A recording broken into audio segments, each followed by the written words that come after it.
ఉదయమున నీవు ఎవ్వరినీ కలుసుకొనక ముందు ప్రభువును కలుసుకో. నీవు ఎవ్వరినీ చూడకముందు ప్రభువును చూడు.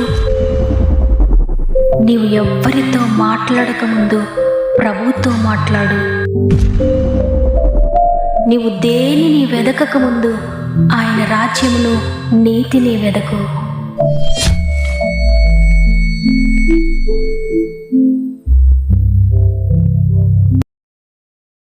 Praise the lord.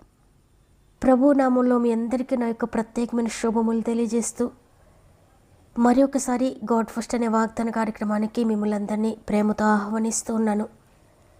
ఈ నూతన ఉదయాన మీరంతా ఎలా ఉన్నారు దేవుని బిడ్డలారా? ఈ వాతావరణ పరిస్థితులను బట్టి ఒకవేళ మీరు అనారోగ్యంతో ఏదైనా బలహీనతతో ఉన్న దేవుని వాక్కు రిలీజ్ అవుతూ ఉండగా ఆ వాక్కు మిమ్మల్ని తాకుతుంది, ఆ వాక్కు మిమ్మల్ని స్వస్థపరుస్తుంది.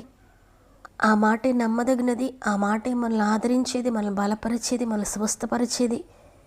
కాబట్టి ఆయన వాక్కును తీసుకొని దీన్ని మనం ప్రారంభించండి. మీరు ప్రారంభించే ప్రతి పనిలో కూడా దేవుడు మీకు తోడండి, మిమ్మల్ని నడిపిస్తాడు. మీరు కామెంట్లో తెలియజేస్తున్న ప్రతి ప్రార్థన అవసరత చదివి మీ కొరకు ప్రార్థిస్తున్నాము. మీ ప్రతి ప్రార్థన అవసరత కామెంట్ ద్వారా నాకు తెలియచేయండి. వాక్యం చివరిలో అందరం కలిసి సమస్యలు ఉన్న బిడ్డల కొరకు ప్రార్థన చేద్దాం. సంఘము ప్రార్థించగా సంఖ్యలు తెగిపోయాయి. అందువల్ల మనందరం కలిసి సమస్యలు ఉన్న బిడ్డలందరి కొరకు ప్రార్థన చేద్దాం. ప్రతి సంఖ్యల నుండి దేవుడు విడిపించబోతున్నారు. మీకు తెలిసిన వారు ఎవరైనా మంచంపై బలహీనతతో ఉంటే, వారు వినగలిగిన స్థితిలో ఉంటే వాక్యాన్ని తప్పక వారికి వినిపించండి. వినుట ద్వారా విశ్వాసం కలుగుతుంది. వారి విశ్వాసమే వారిని స్వస్థపరిచి లేవనెత్తుతుంది. ఈరోజు అనారోగ్యంతో బలహీనతతో ఉన్న మిమ్మల్ని అందరినీ కూడా దేవుని శక్తి తాకబోతుంది. విశ్వాసంతో చివరి ప్రార్థనలో ఏకీభవించండి. దేవుని శక్తిని, ఆయన స్వస్థతను రిసీవ్ చేసుకోండి. సమస్త మహిమ ఘనత ప్రభావములు దేవునికి చెల్లునుగాక. ఈరోజు దేవుడు మనతో మాట్లాడుతున్న మాట ప్రకటన గ్రంథము 1వ అధ్యాయము 17వ వచనం చివరి నుండి 18వ వచనం వరకు. భయపడకుము, నేను మొదటివాడను కడపటివాడను జీవించువాడను. మృతుడనైతిని గాని ఇదిగో యుగ యుగములు సజీవుడనై ఉన్నాను. మరణము యొక్కయో పాతాళ లోకము యొక్కయో తాళపు చెవులు నా స్వాధీనంలో ఉన్నవి. ఆమేన్. ఒక అద్భుతకరమైన విషయాన్ని ప్రభు ఈరోజు మనకు తెలియజేస్తున్నారు. చూడండి, ఈరోజు దేవుడు మరొకసారి భయపడకండి అని మనకు వాగ్దానం చేస్తున్నారు. ఈరోజు ఈ వాగ్దానం వింటున్న మీలో చాలామంది మీ పరిస్థితులను చూసి భయపడుతున్నారు. మీ జీవితంలో ఉన్న ఆ సమస్యలను చూసి భయపడుతూ ఉన్నారు. అందుకే దేవుడు ఈరోజు మరలా మాట్లాడుతున్నారు మనతో. భయపడకండి, ఎందుకంటే నేను మొదటివాడను కడపటివాడను జీవించువాడను. మృతుడనయ్యాను కానీ యుగయుగములు కూడా నేను జీవిస్తూనే ఉన్నాను. మరణం యొక్కయో పాతాళ లోకం యొక్కయో తాళపు చెవులు నా స్వాధీనంలో ఉన్నాయి. సమస్తానికి కారకుడు నేనే, సమస్తానికి మూలము నేనే. భూమి పుట్టక ముందు నుండి, మీరు పుట్టక ముందు నుండి, మీ జీవితంలో చివరి దినం వరకు, ఈ భూమి యొక్క అంతమయ్యే దినము వరకు నేనున్నవాడను, అనువాడను, జీవించేవాడను. మృతుడనయ్యాను ఎందుకంటే ఒకానొక టైంలో ఈ భూమిని మరణం ఏలుతూ ఉంది. ఆ మరణాన్ని దాటించడానికి, మరణాన్ని మృంగివేయడానికి, ఆ మరణము లేకుండా చేయడానికి నేను మరణించాను. కానీ మృతుడనైతిని కానీ తిరిగి సజీవుడిగా ఉన్నాను. యుగయుగములు కూడా జీవిస్తాను. మరణము యొక్క పాతాళ లోకం యొక్క తాళపు చెవులు నా ఆస్వాదనలో ఉన్నాయని దేవుడు యోహాను భక్తుడితో చెప్తున్నాడు. ఈరోజు దేవుడు అదే మాట మనకు కూడా తెలియజేస్తున్నారు. మీరు ఒకవేళ మరణం గురించి భయపడుతున్నారా? ఒకవేళ నా పాపాన్ని బట్టి, నా శాపకరమైన పరిస్థితులను బట్టి నేను నిత్య నరకాగ్నికి వెళ్ళిపోతానేమో, నేను పాతాళానికి వెళ్ళిపోతానేమో అని భయపడుతున్నారా? నీ పాపం వల్ల వచ్చిన మరణాన్ని కొట్టివేయడానికే నేను మరణించాను. నీ పాప శాపాన్ని తీసివేయడానికి నేను మరణించి, నీ పాపాన్ని మిరింగివేసి, నీ శాపాన్ని మిరింగివేసి, తద్వారా వచ్చిన మరణాన్ని మిరింగివేసి నేను నిత్యజీవ వారసుడిగా చేశాను. భయపడొద్దని ఈరోజు దేవుడు నీతో మాట్లాడుతున్నారు. కాబట్టి మరణాన్ని గురించి నువ్వు భయపడక్కర్లేదు. రెండవ మరణాన్ని కూడా దేవుడు దాటించడానికి నీ కొరకు ఆయన మరణించాడు. ఒకవేళ నీ జీవితంలోనికి మరణం రావాలి అంటే, నువ్వు మరణించాలి అంటే, ఎవరి దగ్గర తాళపు చెవులు ఉన్నాయంటే ప్రభు దగ్గర ఉన్నాయి. ప్రభువు ఈరోజు అంటున్నారు, ఆ తాళపు చెవులు నా చేతిలో ఉన్నంత వరకు కూడా పాతాళం యొక్క శక్తి మీ జీవితంలో పనిచేయదు, మరణం యొక్క శక్తి మీ జీవితంలో పనిచేయదు. మీకు వ్యతిరేకంగా పనిచేసేది ఏది కూడా మీ జీవితంలో పనిచేయదు. ఎందుకంటే ఆ శక్తులని నా చేతిలో ఉన్నాయి. మరణం యొక్క, పాతాళ లోకం యొక్క తాళపు చెవులు నా ఆస్వాదనలో ఉన్నాయి. కాబట్టి మీరు ఇక భయపడొద్దు. మరణాన్ని గురించి భయపడొద్దు. నేను నిత్య నరకానికి వెళ్ళిపోతానేమని భయపడొద్దు. మిమ్మల్ని జీవింపచేయడానికి, మిమ్మల్ని నిత్య జీవాన్లోనికి పంపించడానికి మీ మరణాన్ని నేను మిరింగివేశాను. మీకు బదులుగా నేను మరణించాను. మీ పాపాన్ని నేను తీసుకున్నాను, మీ శాపాన్ని నేను తీసుకున్నాను. అవన్నీ మీకు బదులుగా నేను భరించాను. కాబట్టి పాతాళం యొక్క శక్తి మీ జీవితంలో పనిచేయదు, మీ కుటుంబంలో పనిచేయదు. వేటిలో కూడా పాతాళం యొక్క శక్తి మీ జీవితంలో పనిచేయదు. అందువల్ల భయపడకండి, విశ్వసించి రిసీవ్ చేసుకోండి అని ఈరోజు ప్రభు వాగ్దానం చేస్తున్నారు. కాబట్టి ఈరోజు ఈ మాటలు వింటున్న ప్రియ దేవుని బిడ్డలారా, మరణ భయం మీలో ఉందా? పాపంను గుర్చిన భయం మీలో ఉందా? నా పాప జీవితాన్ని బట్టి నేను పాతాళానికి వెళ్ళిపోతానేమో నేను భయము మీలో ఉందా? ఈరోజు ప్రభు అదే చెప్తున్నారు. పాతాళము నా ఆస్వాదనలో ఉంది. మీ పాపాన్ని నేను భరించానని, నేను మోసానని, మీకు బదులుగా నేను మరణించానని మీరు విశ్వసించినట్లయితే పాతాళం యొక్క శక్తి ఏది కూడా మీ జీవితంలో పనిచేయదని నేను అనుమతిస్తే తప్ప మీరు పాతాళంలోకి వెళ్ళరు. కాబట్టి నా ఇందు విశ్వాసం ఉంచండి, నన్ను ఆశ్రయించండి. పాపానికి భయపడకండి, పాతాళ లోకం గురించి భయపడకండి, మరణానికి భయపడకండి. మరణానికి ముందు వచ్చే శ్రమ, శోధన, రోగం, బంధకాలు, ఇబ్బందులు, ఇరుకులు, వేటిని గురించి కూడా మీరు భయపడకండి. ఎందుకంటే మరణాన్ని నేను మిరింగివేశానని ప్రభు మీతో మాట్లాడుతుండగా మీ జీవితంలో ఏ భయం ఉన్నా ఈరోజే విడిచిపెట్టండి. ప్రభువుకు అప్పగించుకోండి మీ జీవితాన్ని. తండ్రి, ఇదిగో నేను నా జీవితానికి సమర్పించుకుంటున్నానయ్యా. తండ్రి, ఇదిగో నా జీవితంలో ఎన్ని భయాలు ఉన్నాయి.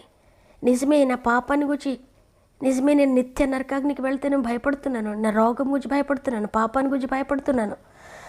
నిజమేనయ్యా, పాపాన్ని గురించి భయపడుతున్నాను, వ్యాధిని గురించి భయపడుతున్నాను. నేను నిత్య నరకాగ్నికి వెళ్తానేమని భయపడుతున్నాను, నేను మరణిస్తానేమని భయపడుతున్నాను. ఈ భయములన్నీ కూడా నన్ను వెంటాడుతూ ఉన్నాయి తండ్రి. ఇదిగో ప్రతి భయమును నీ చేతులకు అప్పగిస్తున్నాను, నీ పాదాల చెంతకు తీసుకొస్తున్నానయ్యా. ప్రతి భయము నుండి నన్ను విడిపించినందుకు వందనాలని ఈరోజు అందరం కూడా దేవుని సన్నిధిలో మోకరించి ఒక్క నిమిషం ప్రార్థన చేద్దామా?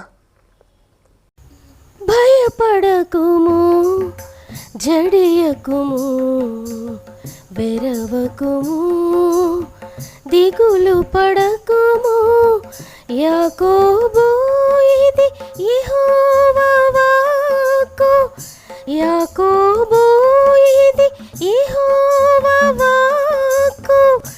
ఇశ్రాయేలు, ఇది జ్యేష్ఠుని హక్కు, జ్యేష్ఠుని హక్కు. భయపడకుము, జడియకుము.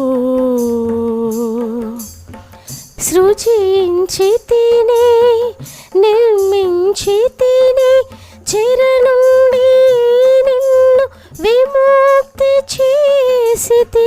సృజించి తిని, నిర్మించి తిని, చెర నుండి నిన్ను విముక్తి చేసితి.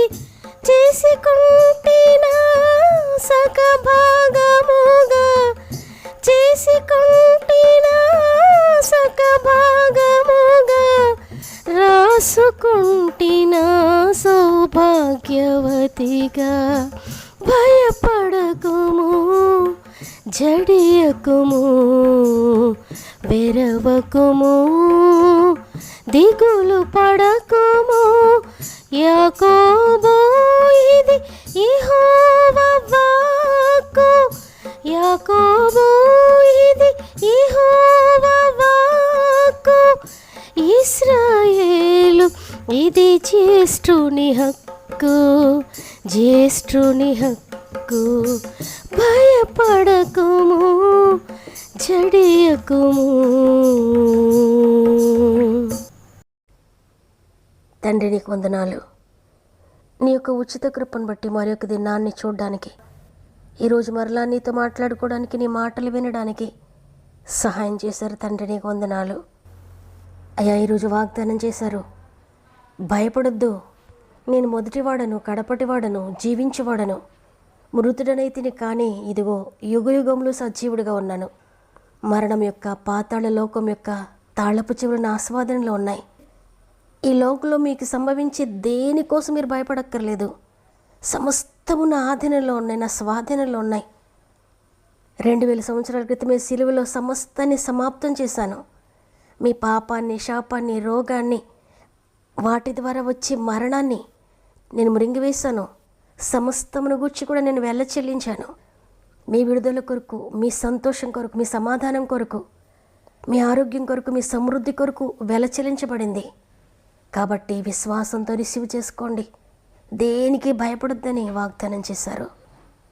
ఇంత గొప్ప దేవుడు మాకుండగా మాకిక భయం ఏంటి తండ్రి?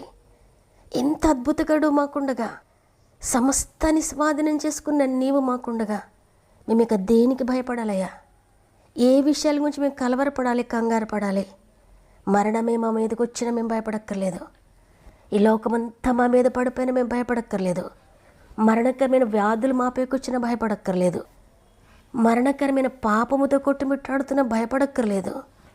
శాపం మా మీదకి వచ్చినా భయపడక్కర్లేదయ్యా. ఏ బంధకాలు మా జీవితంలో ఉన్నా మేము భయపడక్కర్లేదు.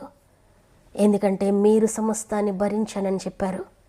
కాబట్టి ఈరోజు మేమందరం కూడా మీ విడుదల మేము అంగీకరించి, మీ విడుదల మేము తీసుకుంటున్నామయ్యా.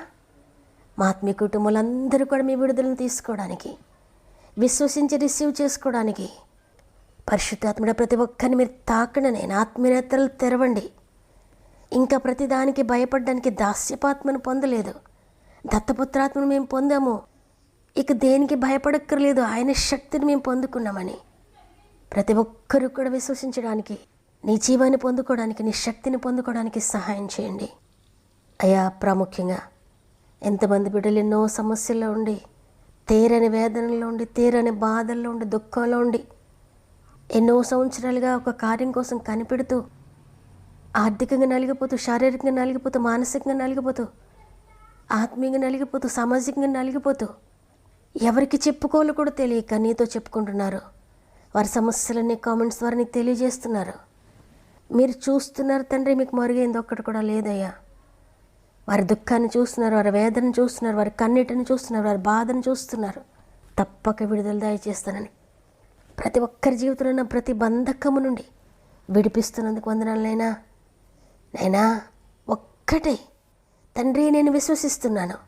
ఇదిగో నీ కృపను బట్టి ఈ సమస్య నుండి నేను విడిపించినందుకు వందనాలని విశ్వసించి, విశ్వాసంతో ప్రార్థించి, విశ్వాసంతో మాటలు పలికి అద్భుతాలు చూడడానికి ప్రతి ఒక్కరికి సహాయం చేయండి.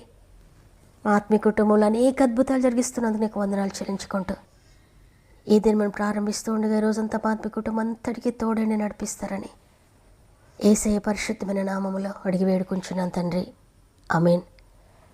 ఈరోజు వాగ్దానాన్ని విన్న ప్రియ చెల్లి, ప్రియ తమ్ముడు, మీ జీవితంలో ఉన్న ప్రతి భయాన్ని, మీరు వేటి కొరకైతే భయపడుతున్నారో, కలవరంతో ఉన్నారో, అవన్నీ కూడా ప్రభు స్వాధీనంలో ఉన్నాయి. భయపడకండి. ఈ వాగ్దానం ద్వారా నేను బలపరచబడ్డానన్న వారందరూ కూడా ఈ వాగ్దానం నా కొరకే అని కామెంట్ చేయండి. ఈ వాక్యం ఇంకా అనేక మందికి రీచ్ అయ్యేటట్లుగా తప్పకుండా వాగ్దానం లైక్ చేయండి. మీకు అనుకూలమైతే షేర్ చేయండి. దేవుని చిత్తమైతే తిరిగి రేపు అందరం కలిసి ఆయనను స్తుతిందాం. అంతవరకు ప్రభు మీకు, మీ కుటుంబాలకు తోడేండి నడిపించును గాక. God bless you.